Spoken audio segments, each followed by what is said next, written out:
Who are you? When you think of yourself, what do you think? If someone asked you who you are, how would you describe yourself? Have you even given any thought to these questions at all? Personally, I don't think we realize the importance of how we see ourselves and give too much attention to how the world sees us. We act our way through life and put too much emphasis on how we're seen, not how we truly are. We're all smiles and agreeable at our jobs, especially in front of those who rank higher than us in our profession's hierarchy. We do everything in our power to not let the world see the true version of who we truly are. And the saddest thing of all is many of us don't even know who we truly are. We've grown so accustomed to playing the part, we have sacrificed our true identities. We just yes sir, no sir our way through life, doing whatever needs to be done to keep the status quo. In today's environment, we can see and to some extent even feel the tension in our society. People are getting fed up with how things are, and are expressing their anger in any number of ways. We blame this, we blame that, and we direct our anger at everything but our root issue, and our root issue is more than likely within ourselves. There are most certainly external forces that are out of our control that feed our despair, but the majority of our issues can be found deep in our psyche, buried under years of denial, cover-up, and self-deflection. The anger and tension within our society are very real and very strong emotions, but we are expressing those emotions at the wrong target. Months ago, I was going about my daily business, and for whatever reason I drew the attention of this young lady, and her anger directed squarely at me. She was cussing me from 5 different directions, and I had no idea why, but when she finally finished venting, I said, "Lady, I don't know why you're angry, but I know it's not because of me, and if it is, I deeply apologize for whatever I did to offend you." Almost as if I had turned on a faucet, she started pouring tears, and the truth of her situation came flowing out. After collecting herself the best she could, we sat in an outdoor seating area, and she poured out her soul to me. She had found out her husband had cheated on her, and was heading for a divorce.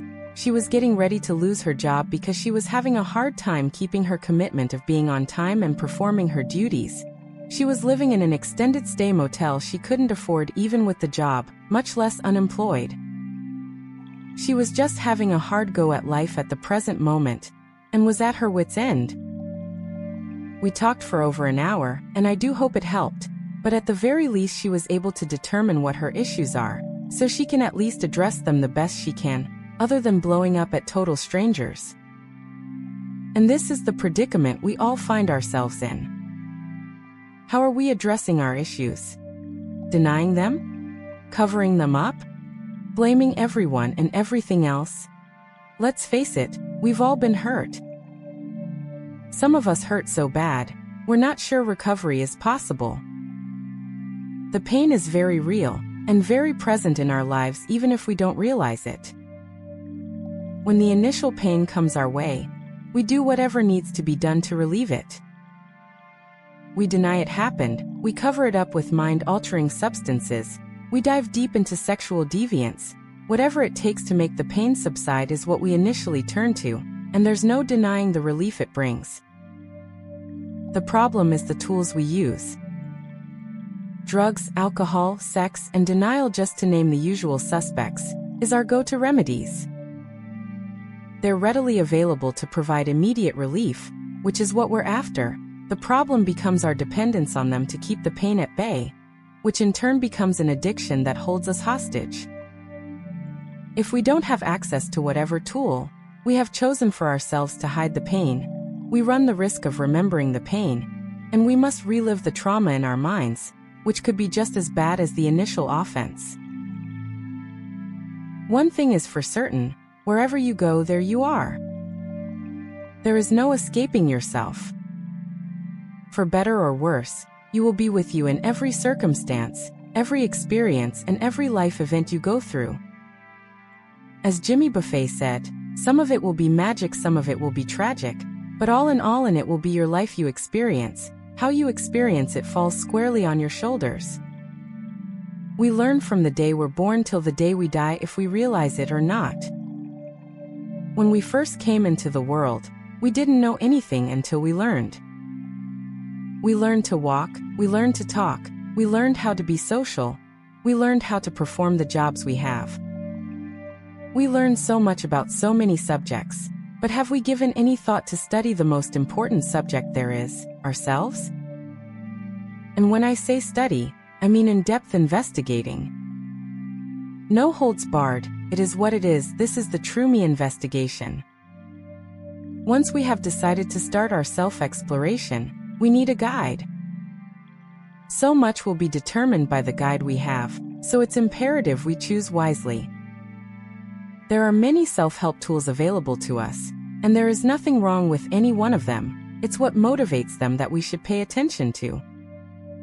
Psychiatrists are great to help you uncover what your issues may or may not be, but they can only take you so far, as they too are experiencing the same human condition we are, so they're learning as they go just like us.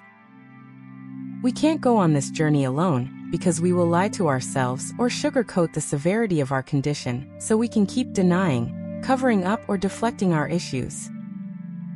Our only one tried and true option is our Creator.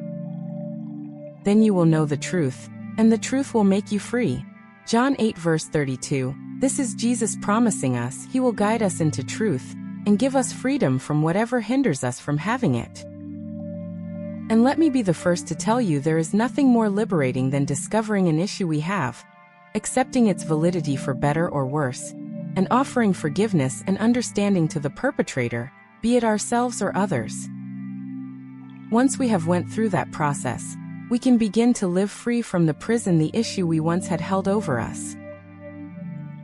When I was growing up, I was so full of life, excited to see what the next moment would be, and then fast forward to my early 30s, it was as if I was a completely different person, and I absolutely hated the person who I had become. I was mad all the time, and had no idea why. When I used to be positive and see the bright side to everything, all was now doom and gloom, and everything negative. How did it come to this? How did I go from sunny side of life to why try we're just born to die? I was so sick of the cycle of my life, and living within the negative sphere of emotions that was my everyday life. I remember it as it was yesterday. I was at my foster parents' house letting them visit with my son, and my foster dad started to say the same negative things over my then 4-year-old son that he said over me for years and years. Things like you're going to end just like your no good dad, and probably end up in jail and prison just like him, on end. I looked at my son and he was looking at my foster dad with tears filling in his eyes, with the most confused look I'd ever seen anyone have.